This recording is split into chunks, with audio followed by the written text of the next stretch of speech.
പ്രവാചകൻ അവിടെന്ന് പറയുകയാ, ഈ 5 രഹസ്യങ്ങൾ അല്ലാഹുവിന് മാത്രം അറിയുന്ന രഹസ്യമാണെന്ന് ഖുർആൻ പറയുമ്പോ, എന്റെ പ്രിയമുള്ളവരെ, അല്ലാഹു ഇഷ്ടപ്പെട്ട ചില ആൾക്കാരുണ്ട്, അല്ലാഹു ഇഷ്ടങ്ങളുണ്ട്. അല്ലാഹുവിന്റെ പ്രവാചകന്മാര്, സ്വഹാബാക്കള്, ഔലിയാക്കന്മാര്, തങ്ങന്മാര്, എന്റെ പ്രിയമുള്ളവരെ, അല്ലാഹു ഇഷ്ടപ്പെട്ട ചില ഉലലോ, അവർക്ക് അവരുടെ മരണത്തിന്റെ അടയാളങ്ങൾ പറയാൻ കഴിയും, അവരുടെ മരണമെടുത്തിരിക്കുന്നു എന്ന് മനസ്സിലാക്കാൻ കഴിയും. അതല്ലാഹു അവർക്ക് കൊടുക്കുന്നാട്, അതല്ലാഹു അവർക്ക് കൊടുക്കുന്ന ഒരു കഴിവാ. കാരണം അവർ അല്ലാഹുവിലേക്ക് അത്രയ്ക്ക് അടുത്തത് കൊണ്ടാണ്. നമുക്ക് എന്റെ പ്രിയമുള്ളവര്, അങ്ങനെ അങ്ങനെ അല്ലാഹു ഇഷ്ടപ്പെട്ട വ്യക്തികളെ കുറിച്ച് ഒരുപാട് പറയേണ്ടതില്ലല്ലോ. പെട്ടെന്ന് മനസ്സിലാക്കാൻ കഴിയുന്ന ഒരു മഹാന പറഞ്ഞു തരാ, മഹാനായ ശൈഖുനാ അത്തിപ്പറ്റ ഉസ്താദ്. അല്ലാഹുവേ, അവിടത്തെ ഖബറിടം നീ സ്വർഗ്ഗമാക്കി കൊടുക്കണേ അല്ലാ. എന്റെ പ്രിയമുള്ളവരെ, നമുക്ക് മറക്കാൻ കഴിയാത്ത മഹാരാ ബഹുമാനായ സയ്യിദ് അവർകൾ അവിടെ നിന്ന് പ്രസംഗിക്കുമ്പോ പറഞ്ഞതല്ലേ, അല്ലാഹുവേ, ഇന്നലത്തെ ദിവസം രാവിലെ പടച്ചവര് തന്റെ സ്ഥാപനത്തിന്റെ സർവ്വ കടങ്ങളും അതാ അവിടെ നിന്ന് വീട്ടുകയാണ്. മരിക്കാൻ സമയമായെന്ന് മനസ്സിലായി, അല്ലാഹുവിന്റെ മുന്നിലേക്ക് പോകാൻ സമയമായെന്ന് മനസ്സിലാക്കിയിട്ട് ആ മരണത്തിന് വേണ്ടി തയ്യാറെടുത്തിരുന്ന മഹാനാണ് അത്തിപ്പറ്റ ഉസ്താദ്. ഇതുപോലെ അല്ലാഹു ഇഷ്ടപ്പെട്ട ചില വ്യക്തികളുണ്ട്. ഈ മാസം നമുക്ക് മറക്കാൻ കഴിയാത്ത മാസമാണ്. പടച്ചവരെ, മഹാനായ കണ്ണിയത്ത് ഉസ്താദ് പോയ ഈ മാസമാണല്ലോ. മഹാനായ ശംസുൽ ഉലമ, അല്ലാഹുവേ, അവിടത്തെ ഖബർ വിശാലമാക്കണേ തമ്പുരാന്. ശംസുൽ ഉലമയുടെ മക്കാബിൽ ഉറൂസിന്റെ വേദന കിടന്നു ചെന്നപ്പോ ഭക്ഷണം കഴിക്കുന്ന സമയത്ത് ഒരു ഉസ്താദിനെ പരിചയപ്പെട്ടു. അല്ലാഹുവേ, ശംസുൽ ഉലമയെ കുറിച്ച് ചോദിക്കുമ്പോ അവിടെ നിന്ന് പറയുന്ന, ഉസ്താദേ, എന്ത് കറാമത്ത് കാണിച്ച മഹാനെന്നറിയുവോ. അവിടെ നിന്ന് ശംസുൽ ഉലമയെ കുറിച്ച് പറഞ്ഞു തരുന്നത് കേൾക്കുമ്പോ അവിടെ നിന്ന് പറയുന്നു, വഫാത്തിന്റെ അന്ന് പാതിരാത്രി 2 മണിയായപ്പോ അതാ ഹോസ്പിറ്റലിനകത്ത് കിടക്കുകയാണ്. പാതിരാത്രി 2 മണിയായപ്പോൾ ഡോക്ടർമാര് കിടന്നു വന്ന് പരിശോധിക്കുകയാ. അവിടെ നിന്ന് പരിശോധന നടത്തിയിട്ട് തിരിച്ചിറങ്ങി പോകുമ്പോ മഹാനബികൾ അവിടെ ഇരുന്നു കൊണ്ട് ചിരിക്കുകയാ.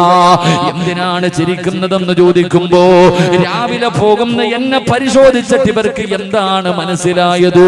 അവിടെ നിന്ന് പറഞ്ഞ വാക്കെന്തെന്നറിയുമോ? രാവിലെ പോകാനിരിക്കുന്ന എന്നെ ഇവര് ടെസ്റ്റ് ചെയ്തിട്ട് എന്നെ പരിശോധിച്ചിട്ട് ഇവർക്ക് എന്താണ് മനസ്സിലായത്? പടച്ചവനെ, അതുപോലെ പടച്ചറപ്പിന്റെ പള്ളിയുടെ മിനാരത്തിൽ നിന്ന് സുബഹി ബാങ്ക് വിളിച്ച് അവസാനം ലാ ഇലാഹ ഇല്ലല്ലാഹ് സുബഹിന്റെ ബാങ്ക് വിളിച്ചു തീരുമ്പോ അതിന്റെ ജവാബ് പറഞ്ഞിട്ട് പച്ചപ്പറവയെ പോലെ പടച്ചുറപ്പിന്റെ റഹ്മത്തിലേക്ക് പറന്നു പോയെന്ന് പഠിപ്പിച്ചു തരുമ്പോ, എന്റെ പ്രിയമുള്ളവര്, അല്ലാഹു ഇഷ്ടപ്പെട്ടവർക്ക് പടച്ചവന് മരണത്തിന്റെ രംഗങ്ങൾ മനസ്സിലാക്കാൻ, അവരുടെ മരണത്തിന്റെ അടയാളം, അതാ മരണസമയം അടുത്തു എന്നതിന്റെ അടയാളങ്ങൾ അല്ലാഹു കാണിച്ചു കൊടുക്കുകയാ. അത് അല്ലാഹു അവർക്ക് കൊടുക്കുന്ന കഴിവാണ്, അവരുടെ കഴിവല്ല, അത് അല്ലാഹു അവർക്ക് കൊടുക്കുന്ന ഒരു കഴിവാണ്. ആ കഴിവ് കൊണ്ട് അവർക്കും പറയാൻ കഴിയൂ, അല്ലാതെ ഒരു മനുഷ്യനും കഴിയില്ല എന്ന് ഖുർആൻ അവിടെന്ന് പറയുമ്പോ, ആരാണ് മരണത്തെ കുറിച്ച് ചിന്തിക്കുന്നത്? എല്ലാവരും എന്റെ പ്രിയപ്പെട്ടവരെ മരിക്കേണ്ടവരാണെന്ന് എല്ലാവർക്കും അറിയാം.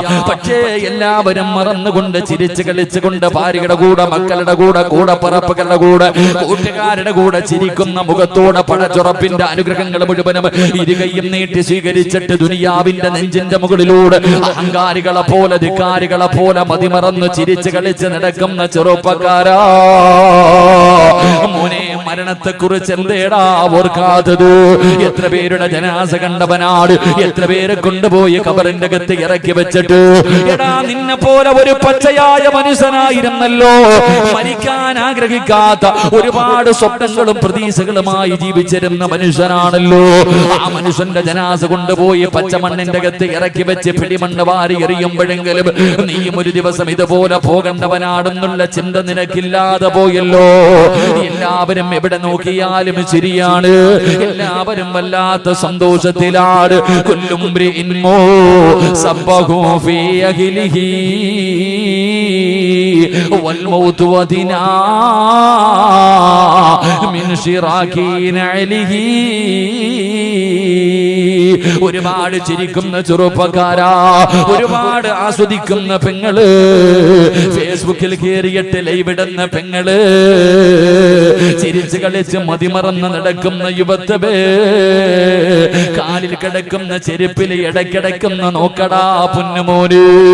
പെങ്ങളെ കാലിൽ കിടക്കുന്ന ചെരുപ്പിലൊന്ന് നോക്കണേ. ആ കാലിൽ കിടക്കുന്ന ചെരുപ്പിന്റെ ബാറ് നിന്റെ കാലിന്റെ തുലിയോട് എത്ര അടുത്തു കിടക്കുന്നു. അതുപോലെ മരണം നിന്റെ കൂടെയുണ്ടെന്ന് മഹാന്മാര് പറഞ്ഞു തരുമ്പോ എന്റെ പ്രിയമുള്ള സഹോദരാ, എപ്പോഴെവിടെ വെച്ചാണ് മരണം വരുന്നതെന്നറിയില്ല. വരുമെന്ന് ഉറപ്പാണല്ലോ. ഒരു ദിവസം ഞാനും നിങ്ങളും മരിക്കുമെന്ന് നമുക്ക് എല്ലാവർക്കും ഉറപ്പാട്. കള്ളുകുടിയനും അറിയാ, വ്യഭിചരിക്കുന്നവനും അറിയാ, കാഫിരീങ്ങൾക്കും അറിയാ, ദൈവമില്ലെന്നവർ പറയുന്നവർക്കും അറിയാ, ഒരു ദിവസം നമ്മളെല്ലാവരും മരിക്കേണ്ടവരാണെന്ന്. കാരണം ഒരു മനുഷ്യനും ആ വിഷയത്തിൽ സംശയമില്ല. കാരണം മരിക്കുമെന്ന് പറഞ്ഞത് അല്ലാഹുവാ. കുല്ലു നഫ്സിൻ ദാഇഖത്തുൽ മൗത്ത്. മരണമുണ്ടെന്ന് പറഞ്ഞത് അല്ലാഹുവാണ്. അതുകൊണ്ട് ഒരു മഖ്ലൂഖിനും ആ വിഷയത്തിൽ സംശയമില്ല. അതുകൊണ്ട് എന്റെ പ്രിയമുള്ളവരെ, മരണത്തിന് വേണ്ടി ഒരുങ്ങിക്കോ. എപ്പോഴെവിടെ വെച്ചാണ് വരുന്നതെന്നറിയില്ല. ക്യാൻസർ വേണമെന്നില്ല, ട്യൂമർ വേണമെന്നില്ല, കിഡ്നി തകരണമെന്നില്ല, പ്രഷറോ ഷുഗറോ തലവേദനയോ മുട്ടുവേദനയോ നടുവേദനയോ ഒരു വേദനയും വേണമെന്നില്ല. പടച്ചവനെ, മലക്കുൽ മൗത്ത് വന്ന് വിളിച്ചു കഴിഞ്ഞാ പോകാതിരിക്കാൻ കഴിയുമോ? എത്ര വിളിച്ചു കൂവിയാലും പോയല്ലേ പറ്റൂ. അതുകൊണ്ട് സഹോദരാ, ദുനിയാവില് ജീവിക്കുമ്പോ നീ വിചാരിക്കും നീ വല്ലാത്ത ഭാഗ്യവാനാണെന്ന്. നിനക്ക് പണമുണ്ട്, വീടുണ്ട്, ഭാര്യയുണ്ട്, മക്കളുണ്ട്, കൂട്ടുകാരുണ്ട്, കൂടപ്പറപ്പുണ്ട്, കുടുംബക്കാരുണ്ട്, നാട്ടുകാരുണ്ട്. നീ വിജയാണ്, വലിയവനാണെന്ന് പറയാ. നിന്റെ മുന്നിലും പുറകിലും ആൾക്കാരുണ്ട്. എങ്കിലൊരു മനുഷ്യൻ യഥാർത്ഥ വിജയിയാകുന്നത് എപ്പോഴെന്നറിയുമോ? ഒരു മനുഷ്യന് വിജയിക്കുന്നത് എപ്പോഴെന്നറിയുമോ? വയലു പറയുന്നതിന് മുമ്പ് എന്നെ വിളിച്ച മനുഷ്യൻ എന്നെ കുറിച്ച് പറയുന്നത് കേട്ടപ്പോ അല്ലാഹുവേ, എന്തെല്ലാമാണ് പറയുന്നത്. എന്റെ പ്രിയമുള്ളവരെ, സിറാജ് ആകുന്നത് എപ്പോഴെന്നറിയുമോ? അല്ലാഹുവേ, ഞാൻ വിജയിക്കുന്നത് എപ്പോഴെന്നറിയുമോ? ഞാൻ എപ്പോഴാണ് വിജയിയാകുന്നത്? വയല് കേൾക്കാൻ ആള് കൂടുമ്പോഴല്ല, ഒരുപാട് പൈസ കിട്ടുമ്പോഴല്ല, എന്റെ കൂടെ നടക്കാൻ ആളുണ്ടാകുമ്പോഴല്ല. എപ്പോഴാണ് ഞാൻ യഥാർത്ഥ വിജയിയാകുന്നതെന്നറിയുവോ? എപ്പോഴാണ് ഒരു മനുഷ്യൻ യഥാർത്ഥ വിജയിയാകുന്നതെന്നറിയോ? ആ പരീക്ഷയിൽ ജയിക്കാനാ പരിശ്രമിക്കേണ്ടത്. ആ പരീക്ഷയിൽ വിജയിക്കുന്നവനാണ് ഏറ്റവും വലിയ ഭാഗ്യവാൻ. അല്ലാഹുവിന്റെ വിശുദ്ധമായ ഖുർആൻ പറയുന്ന വിജയിയാരാ? കുല്ലു നഫ്സിൻ ദാഇഖത്തുൽ മൗത്ത് വഇന്നമാ തുവഫൗന ഉജൂറകും യൗമൽ ഖിയാമ ഫമൻ സുഗ്സിക അനിന്നാർ വഉദ്ഖിലൽ ജന്നത ഫഖദ് ഫാസ്. അല്ലാഹുവിന്റെ വിശുദ്ധമായ ഖുർആൻ പറയുന്നു, ആരാ ഖബറിന്റെ അകത്ത് പരലോകത്ത് നാളെ സിറാത്ത് കടന്ന് പടച്ചുറപ്പിന്റെ അനുഗ്രഹങ്ങൾ കൊണ്ട് നിറച്ച സ്വർഗമുണ്ടല്ലോ. ആ സ്വർഗത്തിന്റെ അകത്തേക്ക് രണ്ട് കാല് കുത്തുന്ന മനുഷ്യനുണ്ടല്ലോ. അവനാണ് യഥാർത്ഥ വിജയം എന്ന് പരിശുദ്ധമായ ഖുർആൻ പറയുമ്പോ നമ്മളെല്ലാവരും ജയിക്കേണ്ടത് എവിടെയെന്നറിയുമോ? നമ്മൾ എപ്പോഴാണ് വിജയിക്കേണ്ടതെന്നറിയുമോ? എന്റെ പ്രിയമുള്ള സഹോദരാ, 70,000 മലക്കുകളുടെ നേതൃത്വത്തില് 70,000 മലക്കുകളുടെ നേതൃത്വത്തില് മലക്കുൽ മൗത്ത് അസ്റായീൽ അലൈഹിസ്സലാം ഇറങ്ങി വരികയാണ്. പടച്ചവനെ, നമ്മുടെ റൂഹ് പിടിക്കുന്നതിന് വേണ്ടി കണ്ണിന്റെ മുന്നിലേക്ക് ഇറങ്ങി വരുമല്ലോ. കൂടെ നിൽക്കുന്നവര് കണ്ടില്ലെങ്കിലും ഞാനും നിങ്ങളും നമ്മുടെ കണ്ണുകൊണ്ട് കാണുമെന്ന് അല്ലാഹുവാ പറഞ്ഞത്. ഓരോ മനുഷ്യനും ആ രംഗം കാണേണ്ടവരാണല്ലോ. ഫകശഫിനാ അൻക ഇതാഅക ഫബസറുക അൽയൗമ ഹദീദ്. ആ കാഴ്ച ഞാനും നിങ്ങളും കാണേണ്ടവരാണ്. അല്ലാഹു അന്ന് നമ്മുടെ കണ്ണങ്ങ് തുറന്നു തരികയാണ്. ആകാശത്ത് നിന്ന് പടച്ചവനെ 70,000 വരുന്ന മലക്കുകളുടെ നേതൃത്വത്തിൽ മലക്കുൽ മൗത്ത് മുന്നിലേക്ക് കടന്നു വരുമ്പോ എന്റെ പ്രിയപ്പെട്ട ചെറുപ്പക്കാരാ, പിടഞ്ഞു വീഴു പോകുമടാ പൊന്നുമോര്. മിണ്ടാതെ കടന്നു കൊടുക്കണമടാ. അതാ കാണേണ്ട താമസം മിണ്ടാതെ കിടക്കുകയാണ്. റൂഹ് കിടന്ന് ഓടുകയാണ്. പിടികൊടുക്കാതെ നമ്മുടെ ആത്മാവ് കിടന്ന് നെട്ടോട്ടമോടുമ്പോ ചുറ്റുഭാഗത്ത് നിന്നിട്ട് മലക്ക് ചോദിക്കുന്നത് എന്തെന്നറിയുമോ? മലക്ക് പറഞ്ഞു തരുന്നത് എന്തെന്നറിയുമോ? അല്ലാഹുവിന്റെ ഖുർആൻ എവിടെന്ന് പറയുകയാ. ചുറ്റുഭാഗത്ത് നിന്നിട്ട് മലക്കുകൾ പറയുന്നു, കല്ലാ ഇദാ ബലഗതി തറാഖിയ വകീല മൻ റാഖ് വമന്ന അന്നഹുൽ ഫിറാഖ് വൽതഫതി സാഖു ബിസാഖ് ഇല്ലാ റബ്ബിക യൗമഇദിനിൽ മസാഖ്. ചുറ്റുഭാഗത്ത് നിന്നിട്ട് മലക്ക് പറയുകയാ, വിളിക്കടാ, കൊണ്ടുപോകാമെന്നതാ, നിന്നെ റൂഹ് പിടിക്കാമെന്നതാ, ആരെ വേണമെങ്കിലും വിളിക്കടാ. ഒരുപാട് സിനിമാ താരങ്ങളെ ഹൃദയത്തിൽ കൊണ്ടു നടന്നവനല്ലേ, സീരിയൽ നടിമാരെ സ്നേഹിച്ചവളല്ലേ, ഫേസ്ബുക്കിലൂടെ ലൈവ് ഇട്ടിട്ട് ലൈക്ക് തണ്ടിവനല്ലേ, വിളിക്കടാ, ആരെ വേണമെങ്കിലും വിളിച്ചോ, നിന്നെ കൊണ്ടുപോകാമെന്നതാണെന്ന് പറഞ്ഞുകൊണ്ട് മലക്കുകളെ ചുറ്റുഭാഗത്ത് നിന്ന് പറയുകയാ. അവസാന കാലിന്റെ തള്ളവൽ നിന്ന് റൂഹ് പിടിച്ചു. ഒരു വിഭാഗം മുട്ടുവരെ എത്തിച്ചു, രണ്ടാമത്തെ വിഭാഗം അരവരെ എത്തിച്ചു, മൂന്നാമത്തെ വിഭാഗം വയറ് വരെ എത്തിച്ചു, നാലാമത്തെ വിഭാഗം തൊണ്ടക്കുഴിയുടെ ഭാഗത്ത് റൂഹം എത്തിച്ചു കഴിയുമ്പോ എല്ലാവരും ചുറ്റുഭാഗത്ത് നിന്നിട്ട് കയ്യും കാലും പിടിച്ചു വെക്കുകയാ. അല്ലാഹുവേ, ആ സമയത്ത് തലയുടെ ഭാഗത്ത് നിൽക്കുന്ന മലക്കുൽ മൗത്ത് അസ്റായീൽ, അതാ മലക്കുൽ മൗത്ത് തൊണ്ടക്കുടിയുടെ ഭാഗത്ത് നിന്ന് റൂഹ് ഇങ്ങനെ വലിച്ചെടുക്കുമ്പോ വിജയിക്കേണ്ടതപ്പടാ വാപ്പാ, മോളെ വിജയിക്കേണ്ടതപ്പടാടി. ഏതു പരീക്ഷയിലാണ് വിജയിക്കേണ്ടതെന്നറിയുമോ? ജീവിതത്തിലെ ലക്ഷക്കണക്കിന് പ്രാവശ്യം പറഞ്ഞ ഓരോ വഖത്ത് നമസ്കാരം കഴിഞ്ഞിട്ട് നീ പറയുന്ന ലാ ഇലാഹ ഇല്ലല്ലാഹ് എന്ന് പറയുന്നവര് ദിക്റുണ്ടല്ലോ. ആ പറയുന്ന ദിക്ർ ജീവിതത്തിൽ ഒരുപാട് കൊല്ലം കണക്കിന് പ്രാവശ്യം പറഞ്ഞു പഠിച്ചതല്ലേ. ആ പറഞ്ഞു പഠിച്ച ദിക്ർ മരിക്കുന്ന സമയത്ത് ആ തൊണ്ടക്കുടിയുടെ ഭാഗത്ത് നിന്ന് റൂഹ് വലിച്ചെടുക്കുമ്പോ അല്ലാഹു തന്ന നാവ് കൊണ്ട്, അല്ലാഹു തന്ന നാവ് കൊണ്ട് ഒരേ ഒരു പ്രാവശ്യം നിന്റെ അവസാനത്തെ വാക്ക് ലാ ഇലാഹ ഇല്ലല്ലാഹ് എന്ന് പറഞ്ഞിട്ടങ്ങ് മരിക്കാൻ കഴിഞ്ഞ നീയാടാ ലോകത്തിലെ ഏറ്റവും വലിയ ഭാഗ്യവാ. നീയാണ് പെണ്ണ് ലോകത്തിലെ ഏറ്റവും വലിയ വിജയി. നിന്റെ സ്ഥാനം എവിടെന്നറിയുമോ? അല്ലാഹുവിന്റെ സ്വർഗ്ഗത്തിലാ, അല്ലാഹുവിന്റെ സ്വർഗ്ഗത്തിലാ. പ്രവാചകൻ അവിടെന്ന് പറയുന്നു, ഏതെങ്കിലും ഒരു മനുഷ്യന്റെ അവസാന വാക്ക് ലാ ഇലാഹ ഇല്ലല്ലാഹ് ആയാൽ ദഖലൽ ജന്ന, അവന് സ്വർഗ്ഗത്തിന്റെ അവകാശിയാണെന്ന് മുത്തുനബി മുഹമ്മദ് മുസ്തഫ.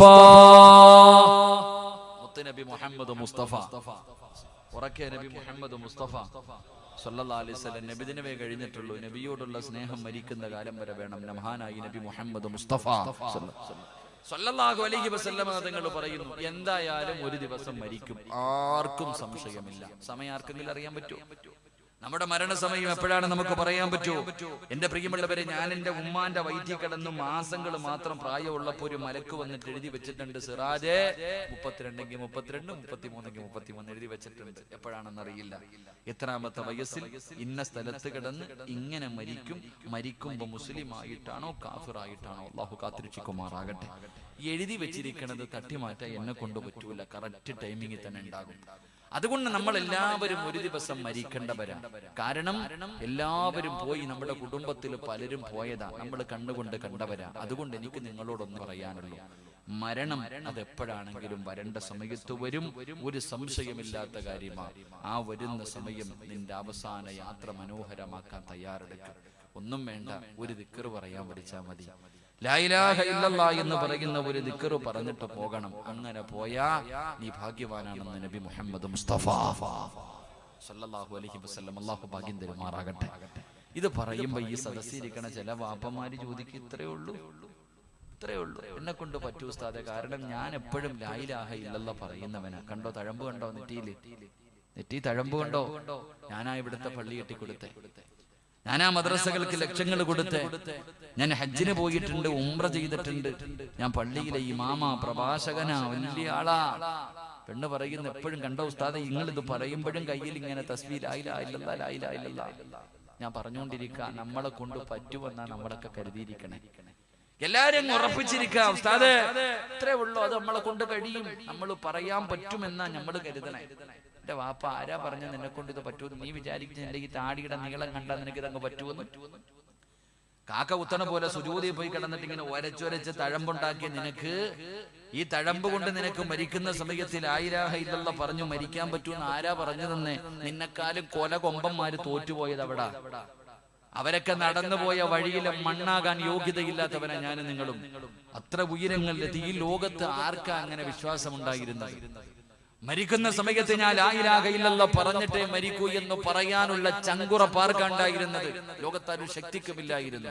അങ്ങനെ ആരെങ്കിലും കഴിയുമായിരുന്നെങ്കിൽ മഹാനായ ഖലീലുല്ലാഹി ഇബ്രാഹിം നബി അലൈഹിസ്സലാം, അല്ലാഹുവിന്റെ ഖലീലല്ലേ, അല്ലാഹുവിനെ ആരാധിക്കുന്നതിന് വേണ്ടി ഈ ഭൂമിയുടെ മധ്യഭാഗത്ത് അല്ലാഹുവിന്റെ അർശിന്റെ നേരെ താഴ്ഭാഗത്ത് തന്റെ പ്രിയപ്പെട്ട മകൻ ഇസ്മായിൽ നബി അലൈഹിസ്സലാമിനെയും വിളിച്ചു നിർത്തിയിട്ട് വാപ്പയും മകനും കൂടെ ഒരു പള്ളി പണിതു, വിശുദ്ധമായ കഅബാലയം. അല്ലാഹു ചെന്ന് കാണാൻ ഭാഗ്യം തരുമാറാകട്ടെ. അല്ലാഹു ചെന്ന് കാണാൻ ഭാഗ്യം തരുമാറാകട്ടെ. അല്ലാഹുവേ, ആ കഅബാലയത്തിന്റെ കില്ല പിടിക്കാൻ നീ ഞങ്ങൾക്ക് ഭാഗ്യം നൽകി അനുഗ്രഹിക്കണേ തമ്പുരാനെ. അല്ലാഹു ഭാഗ്യം തരുമാറാകട്ടെ. പറ മനുഷ്യന്മാരല്ല, എന്താ ഫ്ലൈറ്റ് പോകണുണ്ടോ?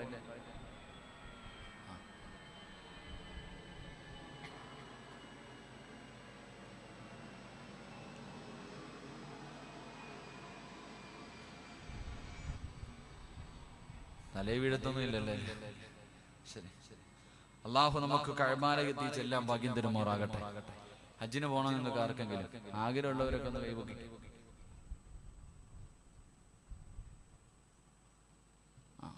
അല്ലാഹു ഈ കൈപൊക്കി എല്ലാവരെയും അവിടത്തേക്കുമാറാകട്ടെ. ചിലർക്ക് അതിനും വയ്യ, കൈയൊന്നും പൊക്കാൻ വയ്യ, പിന്നെ ഹജ്ജ് ഇല്ലേ? പലര് കൈപൊക്കി, പലരും കൈപൊക്കിയില്ല. കൈ പൊക്കാത്തവരൊക്കെ ഹജ്ജിന് പോയിട്ടുണ്ടാകും, അതുകൊണ്ടാണ് അങ്ങനെ കരുതുന്നു. കൈ പൊക്കാത്തവര് ഹജ്ജിന് പോയിട്ടുണ്ടാകും, അതുകൊണ്ടാ പൊക്കാത്തത്. എങ്കിലും ഈ ഹജ്ജിന് പോയവർക്കൊക്കെ പിന്നെയും പോണമെന്നില്ല. അള്ളാന്റെ കഅബാലയം കണ്ടവർക്ക് പിന്നെയും പോകണമെന്നല്ലേ ഇപ്പൊ ആഗ്രഹം? നിങ്ങൾ പറ, അങ്ങനല്ലേ ആഗ്രഹം? അപ്പൊ കൈ പൊക്കാത്തവൻ ഏത് കൂട്ടത്തിലായിരിക്കും എനിക്കറിയത്തില്ല. അള്ളാഹു നമുക്ക് കൈ പൊക്കി എല്ലാവരെയും അവിടെ എത്തിക്കുമാറാകട്ടെ. അള്ളാഹു എത്തിക്കുമാറാകട്ടെ. ഉറക്കപ്പറ, അള്ളാഹു എത്തിക്കുമാറാകട്ടെ. പോണോ നിങ്ങൾക്ക്? പോണോ? കൈപൊക്കി. ഇനി സ്റ്റേജിൽ ഇരിക്കണം ഞാനേ ഉള്ളൂ പൊക്കാത്തല്ലേ? ഹജ്ജിന് പോകണമെങ്കിൽ പൈസ വേണോ? നിങ്ങൾ പറയപ്പോ പെണ്ണമ്പള്ളി എടുത്ത് പിണങ്ങിയിരിക്കും. പറ മനുഷ്യന്മാര്, ഹജ്ജിന് പോകാൻ പൈസ വേണോ? പൈസ വേണോ? ഉറക്കപ്പറ, വേണോ? പറ, വേണോ? പൈസ വേണം. എന്നിട്ട് നീ എന്താ ഹജ്ജിന് പോകാത്ത? പൈസ ഇല്ല എന്നിട്ടാ? സത്യം പറ. ഈ സദസ്സിരിക്കണ ഓരോ ആണും പെണ്ണും പറ, നിങ്ങളുടെ കയ്യിൽ പൈസ ഇല്ലാത്തത് കൊണ്ടാ, ഒരു 3 ലക്ഷം അല്ലെങ്കിൽ 4 ലക്ഷം രൂപ എടുക്കാൻ ഇല്ലാത്തത് കൊണ്ടാ ഹജ്ജിന് പോകാത്ത? നെഞ്ചത്ത് കൈവച്ചിട്ട് ചോദിക്ക്. ഇതേ പെണ്ണെ, അലമാരിക്കകത്ത് പൂട്ടി വെച്ചിരിക്കണത് പകുതി വിറ്റാ പോരെ ഹജ്ജിന് പോകാൻ? ഈ വരുന്ന വഴിയിലുള്ള ഓരോ വീടിന്റെ മതില് കെട്ടിയ പൈസ മതി ഹജ്ജിന് പോകാൻ. പോയിട്ടുണ്ടോ? പോയിട്ടില്ല. അപ്പൊ പണമല്ല വേണ്ടത്, അത് മനസ്സിലാക്കണം. പണമല്ല മനുഷ്യ. പണം ഉണ്ടെന്ന് പറഞ്ഞിട്ട് അവിടെ പോകാൻ പറ്റൂല. പണം ഉണ്ടെന്ന് പറഞ്ഞിട്ട് അവിടെ പോകാൻ പറ്റൂല. അവിടെ പോകണമെങ്കിൽ ഒരു യോഗം വേണം. അല്ലാഹുവിന്റെ റസൂൽ സല്ലല്ലാഹു അലൈഹി വസല്ലം തങ്ങൾ പറഞ്ഞു, ലാ യദ്ഖുലൂനൽ മക്ക ഇല്ലാ ബിറഹ്മത്തില്ലാ. അല്ലാഹു കരുണ ചെയ്തവർക്ക് ആ മണ്ണിൽ കാലുകുത്താൻ കഴിയൂ എന്ന് നബി മുഹമ്മദ് മുസ്തഫ. ഒരു യോഗം കൂടെ വേണം. കാരണം ളുയൂഫുർ റഹ്മാനാണ്. അല്ലാഹുവിന്റെ അതിഥിയായിട്ടാണ് കഅബാലയത്തിലേക്ക് ഓരോ ഹാജിയും പോകുന്നത്. അല്ലാഹു പോകാൻ ഭാഗ്യം തരുമാറാകട്ടെ. അല്ലാഹു പോകാൻ ഭാഗ്യം തരുമാറാകട്ടെ. നിങ്ങൾക്ക് പോണോ? ഇനി പറ, പോണോ? വഴി പറഞ്ഞു തരാം മനുഷ്യ, പോണോ? ആഗ്രഹമുള്ളവർ കൈവക്ക്. അരക്കയ്യന്മാരൊന്നും വേണ്ട, പൊക്കുവാണെങ്കിൽ നല്ലതുപോലെ പൊക്കിക്കോ. ഇങ്ങനെ താത്തന്മാരെ ഹജ്ജിന് പോവല്ലേ? ഇൻഷാ അല്ലാഹ് ഞാൻ പള്ളിക്ക് വേണ്ടി ചോദിക്കുമ്പോ ഈ പൊക്കിയ കൈ കിടക്കണ കൂലി തന്നാ മതി. ഈ കൈ പൊക്കിയ കൈക്കകത്ത് കിടക്കുന്ന സ്വർണ്ണൊക്കെ അതൊക്കെ കൂലി ഇങ്ങ് തന്നാ ഇൻഷാ അല്ലാഹ് ഹജ്ജ് ചെയ്യാനുള്ള തൗഫീഖ് അല്ലാഹു തരും. അല്ലാഹു തൗഫീഖ് നൽകുമാറാകട്ടെ. ഹജ്ജിന് പോകണമെങ്കിൽ ഒരു ചെറിയ ദിക്ർ ഒരു പ്രാവശ്യം പറഞ്ഞാൽ മതി. ഞാനൊരു ദിക്ർ പറഞ്ഞു തരാം. ആ പറയുന്ന ദിക്ർ എല്ലാ ദിവസവും ഒരു പ്രാവശ്യം കിടന്നുറങ്ങുന്നതിന് മുമ്പ് പറഞ്ഞാൽ മതി. അള്ളാഹു നിനക്ക് പോകാനുള്ള തൗഫീഖ് തരും. അള്ളാഹു ഭാഗ്യം തരുമാറാകട്ടെ. ഇത് പറഞ്ഞാൽ മതി, ഒരു ദിക്ർ പറഞ്ഞാൽ മതി. ഇൻഷാ അല്ലാഹ് അള്ളാഹു പഠിക്കാൻ ഭാഗ്യം തരുമാറാകട്ടെ. ഞാൻ പറഞ്ഞു വന്നത്, അള്ളാഹുവിനെ ആരാധിക്കുന്നതിന് വേണ്ടി ഇബ്രാഹിം നബിയും തന്റെ പൊന്നുമകനും, ആരാ ഇബ്രാഹിം നബി എന്ന് ഞാൻ നിങ്ങൾക്ക് പറഞ്ഞു തരേണ്ട കാര്യമില്ല. ഇബ്രാഹിം നബിയെ നമുക്ക് തഹയ്യാത്തിൽ ഇബ്രാഹിം നബിയെ ഓർക്കാതെ നമ്മുടെ നിസ്കാരം പോലും ശരിയാവൂല. നമ്മളുമായി വല്ലാത്ത ഒരു ബന്ധമുള്ള പ്രവാചകനാണ് മഹാനായ ഖലീലുൻ നബി അലൈഹിസ്സലാം. ഇസ്മായിൽ നബിയാര ഓരോ വാപ്പയും ഓരോ ഉമ്മയും ചിന്തിക്കാറുണ്ട്, അല്ലാഹുവേ ഇസ്മായിൽ നബിയെ പോലെ ഒരു മോനെ തരണേ എന്ന് ദുആ ചെയ്യും. അത്ഭുതമായ ജീവിതം നയിച്ച പ്രവാചകനാണ് ഇസ്മായിൽ നബി അലൈഹിസ്സലാം. ആ വാപ്പയും മകനും കൂടെ അള്ളാനെ ആരാധിക്കുന്നതിന് വേണ്ടി ലോകത്ത് ആദ്യമായിട്ടൊരു പള്ളി കെട്ടിയിട്ട് ആ പള്ളിയുടെ മുറ്റത്തിരുന്നിട്ട് ദുആ ചെയ്തു, അല്ലാഹുവേ പടച്ചവനെ നീ ഇത് ഞങ്ങളിൽ നിന്ന് സ്വീകരിക്കണേ തമ്പുരാനെ. അല്ലാഹുവേ ഞങ്ങൾ നിന്നെ ആരാധിക്കുന്നതിന് വേണ്ടി റബ്ബനാ തഖബ്ബൽ മിന്നാ, അല്ലാഹുവിനോട് പറഞ്ഞു പടച്ചവനെ ഞങ്ങൾ നിന്നെ ആരാധിക്കുന്നതിന് വേണ്ടി ഒരു ഭവനം പണിതെന്ന് പടച്ചവനെ നീ സ്വീകരിക്കണേ അല്ലാ. 2, ഈ ലോകത്ത് നിന്ന് യാത്ര പറയുമ്പോ ഈമാനോടുകൂടിയുള്ള ഒരു മരണം ഞങ്ങൾക്ക് തരണേ അല്ലാ. ഇബ്രാഹിം നബിക്ക് ഉറപ്പില്ലായിരുന്നു, നിനക്കുറപ്പുണ്ട്, പക്ഷെ ഇബ്രാഹിം നബിക്ക് ആ ഉറപ്പില്ലായിരുന്നു. അവിടെ നിന്ന് ദുആ ചെയ്യുമായിരുന്നു, അല്ലാഹുവേ ഈ ലോകത്ത് നിന്ന് യാത്ര പറയുമ്പോ പടച്ചവനെ ഈമാനോടുകൂടിയുള്ള ഒരു മരണം എനിക്ക് തരണേ എന്ന്. ചെറുപ്പക്കാരൻ, നിനക്കിന്ന് പള്ളിക്കകത്ത് പോയി എപ്പോഴെങ്കിലും ഒന്ന് മുട്ടുകുത്തി വീഴുന്ന നിനക്കൊരു ചിന്തയുണ്ട്, നിനക്കത് പറ്റുമെന്ന്. പക്ഷേ മഹാനായ യൂസുഫ് നബി അലൈഹിസ്സലാം ഈജിപ്തിന്റെ ഭരണാധികാരിയായി തന്റെ രാജസിംഹാസനത്തിലേക്ക് കയറിയിരിക്കുമ്പോ ഇരു കരങ്ങൾ ഉയർത്തിയിട്ട് യൂസുഫ് നബി അള്ളാഹുവിനോട് ദുആ ചെയ്തു. ആ ദുആഇന്റെ അവസാനം അവിടെ നിന്ന് കാണാം, തവഫനി മുസ്ലിമാ, തവഫനി മുസ്ലിമാ. അള്ളാഹുവേ ഈ ലോകത്ത് നിന്ന് യാത്ര പറയുമ്പോ എന്നെ നീ ഒരു മുസ്ലിമാക്കി മരിപ്പിക്കണേ എന്ന് യൂസുഫ് നബി ദുആ ചെയ്തതായി ഖുർആൻ പറയുന്നു. അപ്പൊ യൂസുഫ് നബിക്കും ആ ഉറപ്പില്ലായിരുന്നു. പെങ്ങളെ, മഹദിയായ ആയിഷ ബീവി റളിയല്ലാഹു തആല അൻഹ പറയുന്നുണ്ട്, പ്രവാചകൻ രാത്രി സുജൂദിൽ കിടന്നിട്ട് എന്തോ പറഞ്ഞുകൊണ്ട് കരയുകയാ. അല്ലാഹുവിന്റെ റസൂൽ എന്തു പറഞ്ഞിട്ടാണ് കരയുന്നതെന്ന് അടുത്ത് ചെന്ന് നോക്കുമ്പോ അവിടെ നിന്ന് പറയുന്നു, യാ മുകല്ലിബൽ ഖുലൂബ്, ഹൃദയങ്ങളെ മറിച്ചു കളയുന്ന അല്ലാഹുവേ എന്റെ ഹൃദയത്തെ ദീനിൽ ഉറപ്പിച്ചു നിർത്തണേ എന്ന് കരഞ്ഞുകൊണ്ട് ദുആ ചെയ്യാ മുത്തുനബി സല്ലല്ലാഹു അലൈഹി വസല്ലം. ആയിഷ ബീവി റളിയല്ലാഹു തആല അൻഹ ചോദിച്ചു, നബിയെ ഉറപ്പില്ലേ നബിയെ? ഇല്ല ആയിഷ, ഉറപ്പില്ലേ നബിയെ? മരണസമയത്തിൽ ലാ ഇലാഹ ഇല്ലല്ലാഹ് പറഞ്ഞു മരിക്കാൻ കഴിയുമെന്ന് ഉറപ്പില്ലേ? അല്ലാഹുവിന്റെ പ്രവാചകൻ അവിടെന്ന് പറയുന്നു, ആയിഷ ഒരു മനുഷ്യൻ മരിക്കുന്ന സമയത്തിൽ ലാ ഇലാഹ ഇല്ലല്ലാഹ് പറയാ കഴിയണമെങ്കിൽ അല്ലാഹു കരുണ ചെയ്തവർക്കല്ലാതെ അത് പറയാൻ കഴിയില്ലെന്ന് നബി മുഹമ്മദ് മുസ്തഫ സല്ലല്ലാഹു അലൈഹി വസല്ലമ തങ്ങൾ പറയുകയാണ്. അല്ലാഹു കരുണ ചെയ്തവർക്ക് മാത്രമേ തന്റെ നാവ് പൊക്കിയ ദിക്ർ പറയാൻ കഴിയൂ. അതുകൊണ്ട് സഹോദരാ, ഒരുപാട് അമിതമായിട്ടുള്ള ഉറപ്പ് നിനക്ക് വേണ്ട. റബ്ബിനോട് ദുആ ചെയ്യാനല്ലേ കഴിയൂ, പ്രതീക്ഷ വെക്കാനല്ലേ കഴിയൂ. അതുകൊണ്ടല്ലേ അല്ലാഹുവിന്റെ പ്രവാചകൻ പറഞ്ഞത്, സ്വഹാബാ ഒരു മനുഷ്യൻ മരണത്തിന്റെ വേളയിൽ കിടക്കുമ്പോ സക്കറാത്തിന്റെ അവസ്ഥയിൽ കിടക്കുന്ന മനുഷ്യന്റെ വലത് ചെവിയുടെ ഭാഗത്തിരുന്നിട്ട് ആ മനുഷ്യന്റെ കൂടപ്പുറപ്പുകളാകട്ടെ ഉസ്താദന്മാരാകട്ടെ ആരുമാകട്ടെ ആര് നിന്റെ അടുക്ക വന്നിരുന്നിട്ട് ലാ ഇലാഹ ഇല്ലല്ലാഹ് പറഞ്ഞു തന്നാലും ഈ സദസ്സിരിച്ച ആൾക്കാർക്ക് നാവ് പൊക്കിയിട്ടത് പറയാൻ കഴിയില്ല എന്ന് മുത്തുനബി മുഹമ്മദ് മുസ്തഫ സല്ലല്ലാഹു അലൈഹി വസല്ലം അല്ലാഹു കാത്തിരക്ഷിക്കുമാറാകട്ടെ. അല്ലാഹുമാറാകട്ടെ. ഈ സദസ്സിലിരിക്കുന്ന 5 വിഭാഗം ആൾക്കാർക്ക് മരിക്കണ സമയത്തിന് ആര് പറഞ്ഞു കൊടുത്താലും എന്താ, ഇനി ആര് പറഞ്ഞു കൊടുത്താലും പറയാൻ നാവ് പൊങ്ങൂല. അല്ലാഹു നമ്മളെ ആ കൂട്ടത്തിനെ തൊട്ട് കാക്കുമാറാകട്ടെ. അള്ളാഹു ആ വിഭാഗത്തെ തൊട്ട് കാക്കുമാറാകട്ടെ. എന്റെ പ്രിയമുള്ളവരെ, മരണസമയത്തിൽ പറയാന് ലാ ഇലാഹ ഇല്ലല്ലാഹ് പറയാൻ കഴിയാത്ത ഒന്നാമത്തെ വിഭാഗമാരാ. ഈ പറയുന്ന വിഭാഗത്തിൽ നിന്റെ പേരുണ്ടെങ്കിൽ ഓടാ ചെറുപ്പക്കാരാ, വാപ്പാ നന്നായിക്കോ. ഈ പറയുന്ന 5 വിഭാഗത്തിലെങ്ങാണം നീയുണ്ടെങ്കിൽ ഇന്നത്തെ രാത്രിയാള് ഈ വഅദിൽ നിന്ന് പിരിയുന്നതിന് മുമ്പ് കരഞ്ഞ് തൗബ ചെയ്തിട്ട് വേണം പിരിയാ. ഇല്ലെങ്കിലും മരണസമയം നിനക്ക് ലാ ഇലാഹ ഇല്ലല്ലാഹ് കഴിയില്ല. ഒന്നാമതായിട്ട് അല്ലാഹുവിന്റെ പ്രവാചകൻ അത് ഒരു വഖത്ത് നമസ്കാരം അവിടുന്ന് കളയാക്കിയാൽ അവന് കാഫിറാണെന്ന് മഹാനായ സയ്യിദുനാ ഉമർ ഇബ്നുൽ ഖത്താബ്. ഉമർ തങ്ങൾ പറയുന്ന ഒരു വകാരം ആരെങ്കിലും കാരണമില്ലാതെ മുടക്കി കഴിഞ്ഞാൽ അവന് കാഫിറാണെന്ന് മഹാനവറുകൾ അവിടുന്ന് പറഞ്ഞു തരുമ്പോ അത് പറയാനുള്ള ചതങ്ങൾക്കുണ്ട്. കാരണം അല്ലാഹുവേ സുബഹി നമസ്കരിക്കുന്നതിന് വേണ്ടി പോകുന്ന വഴിയിലാണ് അതാ അബൂലുൽ എന്ന് പറയുന്ന മജൂസി വിഷം പുരട്ടിയ കപടന്ന് അതാ പിൻഭാഗത്തിലൂടെ കുത്തിക്കേറ്റുകയാണ്. അവസാനം തന്റെ കുടൽമാല താഴെ വീടുകയാണ്. വായിക്കകത്ത് വെള്ളമൊഴിച്ചു കൊടുക്കുമ്പോൾ കുടല് പൊട്ടികെട്ട് വയറിലൂടെ മുറിവിലൂടെ വെള്ളം വെളിയിലേക്ക് വീഴുകയാണ്.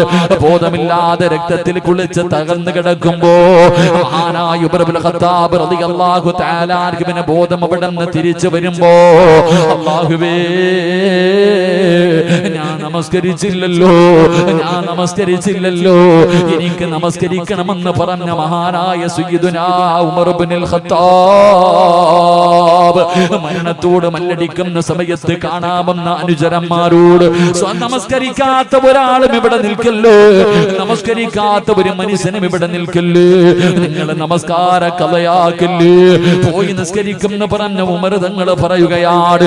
ഒരു വഖത്ത് നമസ്കാരം ഏതെങ്കിലും ഒരു മനുഷ്യന് കാരണമില്ലാതെ മുടക്കി കഴിഞ്ഞാൽ അവന് കാഫിറാണെന്ന മഹാനവറുകൾ അവിടെ നിന്ന് പറഞ്ഞു തരുമ്പോ, എന്റെ പ്രിയപ്പെട്ട ചെറുപ്പക്കാരാ, പള്ളിയും പട്ടത്തിലും കേറാത്ത നമസ്കരിക്കാത്ത നിന്നെ മരിച്ചു പോകുന്ന സമയത്ത് കുടുംബക്കാര് മുഴുവനും കുളിപ്പിച്ച് വെള്ള തുണിയിൽ പൊതിഞ്ഞു കൊണ്ടുവന്ന് പള്ളിപ്പറമ്പില് അല്ലാഹു നമസ്കരിക്കുന്നവരെ കബറടക്കിയിരിക്കുന്ന സ്ഥലത്ത് കൊണ്ടുവന്ന് നിന്നെ കുടിച്ചിട്ടെന്ന് പറഞ്ഞിട്ട് ഒരു പ്രത്യേകതയും നിനക്കില്ലടാ. അല്ലാഹുവിന്റെ പള്ളിപ്പറമ്പില് നിന്നെ കൊണ്ടുവന്ന് കുടിച്ചിട്ടെന്ന് പറഞ്ഞിട്ട് നിനക്കൊന്നും കിട്ടാനില്ലടി പൊന്നുമോള്. എങ്ങനെയാ ഇസ്രാഫീൽ എന്ന മലക്ക് സൂറന്ന കാഹളത്തിലൂതുമ്പോ കബറ് പൊളിച്ചിട്ട് എല്ലാവരും എഴുന്നേറ്റ് വരികയാണ്. പടച്ചുറപ്പിന്റെ പള്ളിക്കട മിനാരത്തിൽ നിന്ന് ബാങ്ക് വിളിക്കുന്ന സമയത്ത് രോഗമാണെങ്കിലും എഴുന്നേക്കാൻ കഴിയില്ലെങ്കിലും നടക്കാൻ കഴിയില്ലെങ്കിലും വേച്ച് പള്ളികൾ പോയി നമസ്കരിച്ച ഉപ്പമാരുണ്ടല്ലോ, പ്രായമുള്ളവർ. അല്ലാഹുവേ, രോഗം പിടിച്ച് വീടിന്റെ അകത്ത് കിടക്കുന്ന പ്രായമുള്ള ഉമ്മമാര്, ചെറുപ്പക്കാരികളായ പെണ്ണുങ്ങളെ ജീവിയുടെ പെണ്ണിലിരുന്ന് സീരിയൽ കാണുന്ന സമയത്ത് അല്ലാഹുവേ എഴുന്നേറ്റുകൊണ്ട് അതാ നിസ്കാരപ്പായിലേക്ക് കിടന്നു ചെന്ന ഉമ്മമാരുണ്ടല്ലോ, അവരിതാ നാളെ കബറിന്റെ അകത്ത് നിന്ന് എഴുന്നേറ്റ് വരുമ്പോ അവരുടെ മുഖങ്ങളങ്ങ് പ്രകാശിക്കുകയാ.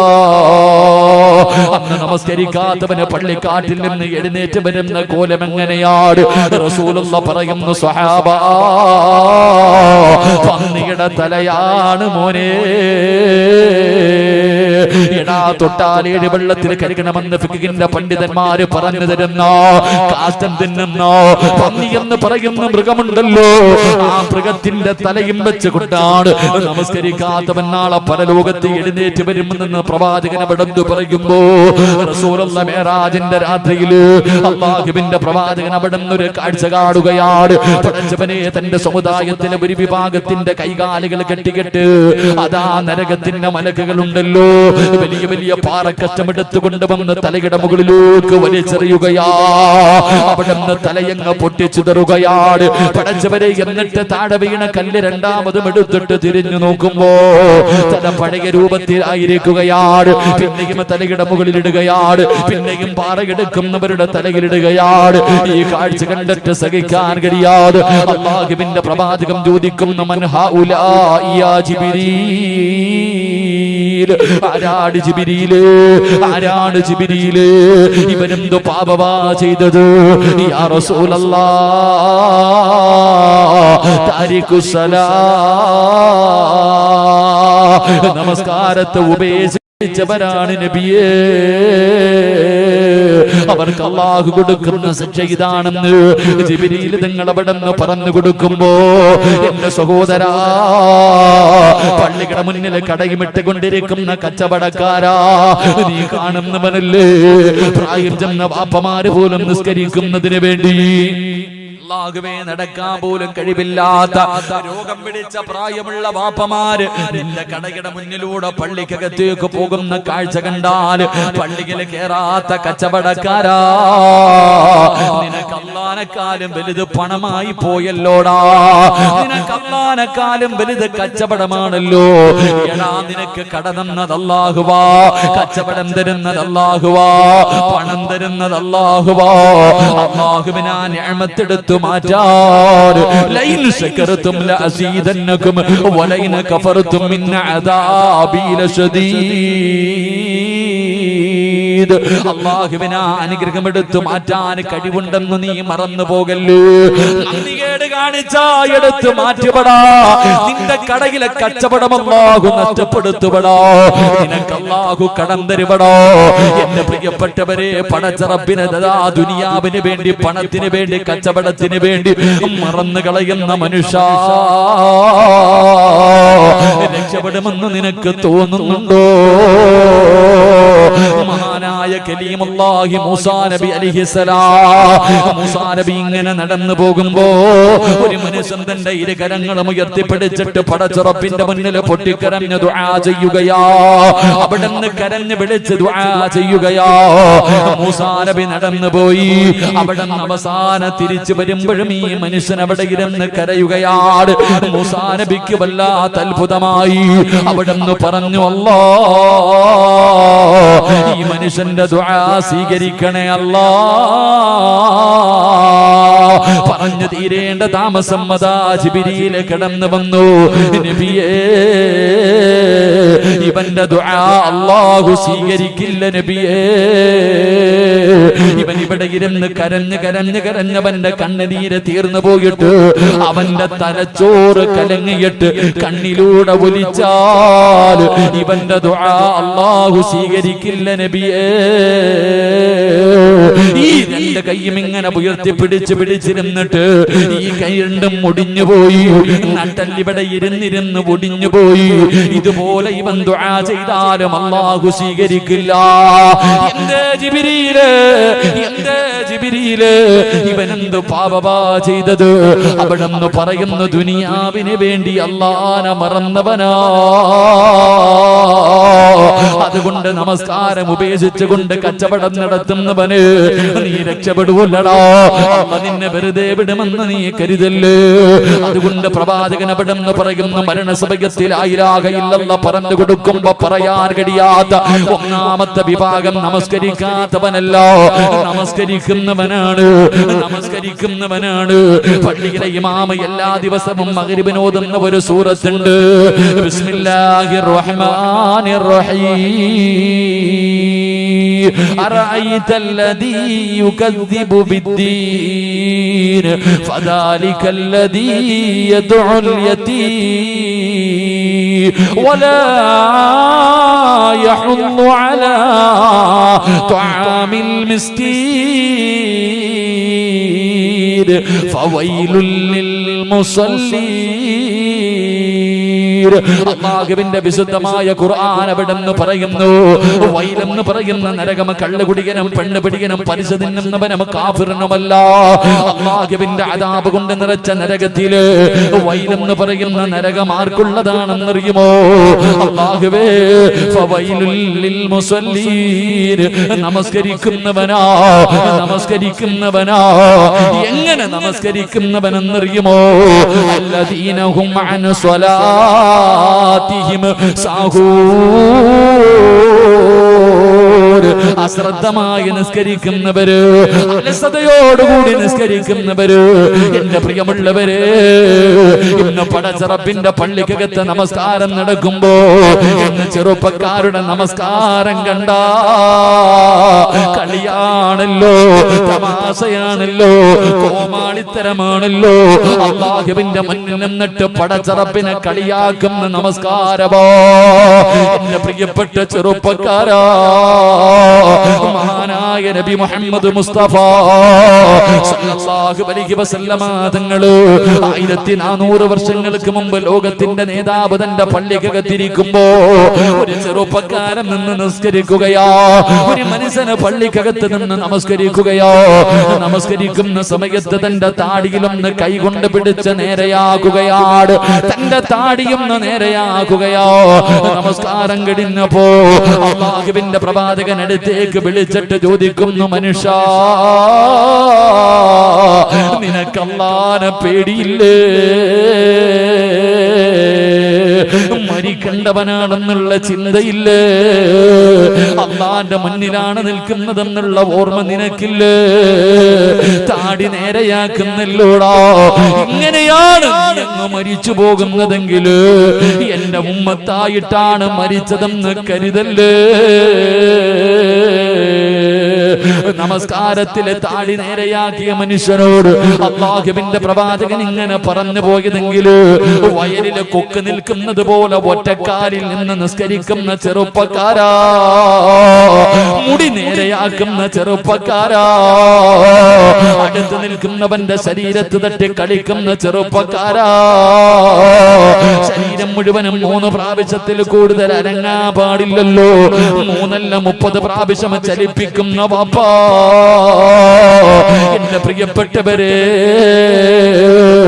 നമസ്കാരം നീ കളിയാണെന്ന് കരുതല്ലേ നമസ്കാരം കളിയാണെന്ന് കരുതല്ലേ നമസ്കാരത്തിന്റെ വില എന്തെന്നറിയുവോ നമസ്കരിച്ചാ കിട്ടുന്ന പ്രതിഫലം എന്തെന്നറിയുവോ അല്ലാഹുവിന്റെ പ്രവാചകൻ പറയുന്ന ഒരു മനുഷ്യൻ നമസ്കാരത്തിൽ നിന്ന് സലാം വീട്ടിക്കഴിഞ്ഞാൽ നാളെ ആരെങ്കിലും സുബഹി നമസ്കരിച്ചിട്ട് അവിടെ നിന്ന് സലാം വീട്ടുമ്പോ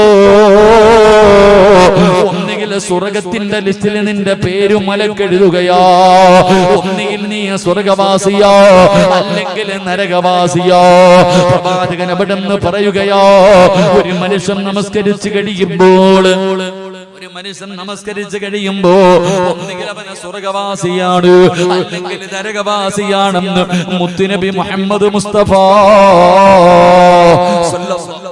സല്ലല്ലാഹു അലൈഹി വസല്ലമ തങ്ങൾ അവിടെന്ന് പറയുമ്പോ എന്റെ പ്രിയമുള്ള സഹോദരാ പലരും പറയാറുണ്ട് ഉസ്താദ് നമസ്കരിക്കാൻ കൈകെട്ടിയാൽ പഴയ കാര്യങ്ങൾ മുഴുവനും ഓർമ്മ വരികയാണ് മറന്ന കാര്യങ്ങൾ ഓർമ്മ വരികയാണ് കാരണം എന്തെന്നറിയുവോ പെണ്ണ് ഒരു മനുഷ്യൻ നമസ്കരിക്കുന്നതിന് വേണ്ടി കൈകെട്ടി കഴിയുമ്പോ വലതുഭാഗത്തൊരു മലക്ക് ഇടതുഭാഗത്ത് ഒരു ഇബ്ലീസ് അല്ലാഹുവേ നീ നമസ്കാരത്തിലേക്ക് കൈകെട്ടി കഴിയുമ്പോ ഇടതുഭാഗത്ത് നിൽക്കുന്ന ഇബ്ലീസ് മറന്നുപോയ കാര്യങ്ങൾ ഓർമ്മപ്പെടുത്തുകയാ നിന്റെ പഴയ കാര്യങ്ങൾ നിന്റെ ചെവിയിൽ ഇങ്ങനെ പറഞ്ഞു തരികയോ നിന്റെ ശ്രദ്ധ തിരിക്കുന്നതിന് വേണ്ടി നമസ്കാരത്തിൽ നിന്ന് നിന്റെ ശ്രദ്ധ തിരിക്കാൻ ആ സമയത്ത് വലതുഭാഗത്ത് നിൽക്കുന്ന മലക്ക് പറയുന്നു മനുഷ്യ നീ കരാറ് ചെയ്തത് മറന്നുപോയോ അതാ കൈകടി അല്ലാഹു അക്ബർ എന്ന് പറഞ്ഞ് കൈകെട്ടിയിട്ട് ഞാനും നിങ്ങളും പറയുന്ന ഒരു കരാറുണ്ട് ഇന്ന സ്വലാത്തി വനുസുകി വഹയായ വമമാതി ലില്ലാഹി റബ്ബിൽ ആലമീൻ അല്ലാഹുവേ എന്റെ സർവ്വതും നിനക്കുള്ളതാ അല്ലാഹ് എന്റെ ചലനം പോലും എന്റെ ശ്വാസം പോലും പടച്ചവനെ എല്ലാം നിനക്കുള്ളതാണെന്ന് കരാറ് ചെയ്തിട്ട് എടാ നീ അല്ലാഹുവിന്റെ മുന്നിൽ നിന്ന് കളിക്കുകയാണോടാ നിന്റെ കണ്ണിന്റെ മുന്നിൽ അല്ലാഹു നിൽക്കുന്നുണ്ടടാ ഈ പ്രപഞ്ചം മുഴുവനും അടക്കി ഭരിക്കുന്ന രാജാതിരാജനായ മലിക്കുൽ ജബ്ബാറായ സർവാധിനാഥനായ റബ്ബുൽ ഇസ്സത്തായ പടച്ച റബ്ബിന്റെ മുന്നിലാടാ നീ നിൽക്കുന്നത് നീ അല്ലാഹുവിനെ കാണുന്നില്ലെങ്കിലും അല്ലാഹു നിന്നെ കാണുന്നുണ്ടടാ ഒരു മറയുമില്ലാതെ അല്ലാഹു നിന്റെ മുന്നിൽ നിൽക്കുകയാ കളിക്കല്ലേടാ കളിക്കല്ലേടാ നീ ഇവിടെ നിന്നുകൊണ്ട് അലസത കാണിക്കല്ലേ, അല്ലാഹുവിനെ ഭയന്നുകൊണ്ട് നമസ്കരിക്കടാ. വലതുഭാഗത്ത് നിൽക്കുന്ന മലക്കവിടെന്ന് പറഞ്ഞു തരികയാ, പടച്ചവനെ ഇന്ന് റുകൂഉം സുജൂദും ചെയ്യുന്നത് കണ്ടാൽ കാക്ക കൊത്തുന്നത് പോലെ കൊത്തിയിട്ട് ഓടുന്നവരുണ്ട്. പടച്ചവനെ സുജൂദ് ചെയ്യാൻ ആരോഗ്യമുണ്ടെങ്കിലും കസേരയിലിരുന്ന് നിസ്കരിക്കുന്ന ഉപ്പമാര്, സുജൂദ് ചെയ്യാൻ നിനക്ക് ആരോഗ്യമുണ്ടല്ലോ, നിന്റെ നടുവിനൊരു വേദനയുണ്ടെന്ന് പറഞ്ഞിട്ട് നിനക്ക് സുജൂദ് ചെയ്യാനും മടിയാണല്ലോ. അല്ലാഹുവിന്റെ റസൂൽ അവിടെന്ന് പറയുകയാ, ഒരുപാട് നേരം സുജൂദ് ചെയ്യണേ, എഴുന്നേറ്റ് ഓടല്ലേ ചെറുപ്പക്കാരാ. ഒരുപാട് നേരം അല്ലാഹുവിന്റെ മുന്നിൽ സുജൂദിൽ കിടക്കണം. പ്രതിഫലം എന്തെന്നറിയുമോ? ഒരു മനുഷ്യൻ അല്ലാഹുവിന്റെ മുന്നിൽ സുജൂദിൽ കിടക്കുമ്പോ ചെയ്തു പോയ പാപങ്ങൾ മുഴുവനും അവന്റെ തലയുടെ മുകളിൽ വന്നിരിക്കുകയാ. അല്ലാഹുവേ, സുജൂദിൽ കിടക്കുമ്പോ അതാ മരത്തിൽ നിന്ന് ഉണക്കയില പൊടിഞ്ഞു വീഴുന്നത് പോലെ നീ ചെയ്ത പാപം അല്ലാഹു പൊറുക്കും ചെറുപ്പക്കാരാ. നിങ്ങളെ എല്ലാ പാപങ്ങളും സുജൂദിൽ കിടക്കുന്ന സമയത്തങ്ങ് പൊഴിഞ്ഞു വീഴുകയാ. എന്റെ ഉമ്മ പ്രസവിച്ചതുപോലെ ആവുകയാണ്. റബ്ബേ, സുജൂദ് ചെയ്യുമ്പോ മോനെ നിന്റെ നെറ്റിത്തടം താഴെ മുട്ടണമടാ, നിന്റെ മൂക്ക് മുട്ടണമടാ, എന്റെ കൈപ്പത്തികൾ തറയിൽ നേരെ ചൊവ്വ വെക്കണമടാ, നിന്റെ കാലിന്റെ മുട്ട് വെക്കണം പൊന്നുമോന്. അടാ, നിന്റെ ഓരോ വിരലുകളും ഭൂമിയിൽ, നിന്റെ വിരലിന്റെ അടിഭാഗം ഭൂമിയിൽ നേരെ ചൊവ്വ വെക്കണം ചെറുപ്പക്കാരാ.